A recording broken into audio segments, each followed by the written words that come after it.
Welcome to our channel. Today we how to withdraw from PayPal for recurring subscriptions revenue detailed guide step by step clearly. To withdraw from PayPal for recurring subscriptions revenue, start by logging into your PayPal account. Navigate to your dashboard where you'll find an overview of your account.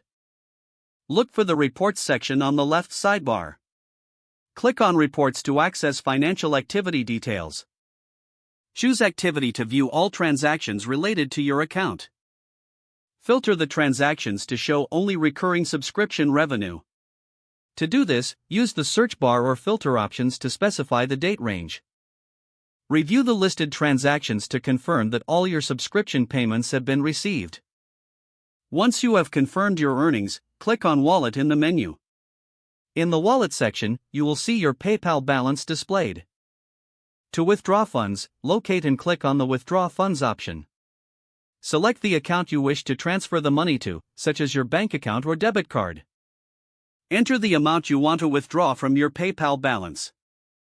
Ensure that you've met any withdrawal limits that may apply. After entering the amount, review the details to verify that they are correct.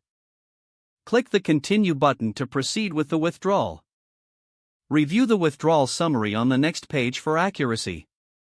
If everything looks good, click on Submit to finalize the process.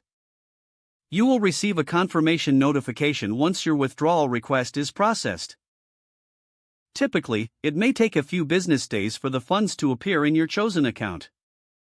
Keep track of your transactions in the Activity section to ensure everything is completed. Monitor your email for any updates or notifications from PayPal regarding your withdrawal.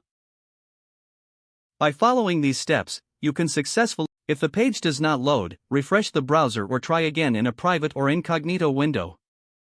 Make sure you are using the correct email address, then retype it carefully to avoid small typos. If your password is not accepted, use the reset option and create a new strong password you can remember. Check your spam folder for verification or security emails, then complete any requested confirmation steps. Enable two-factor authentication if available to improve account security and reduce unauthorized access risk. Don't forget to like this video and subscribe to our channel for more step-by-step tech guides.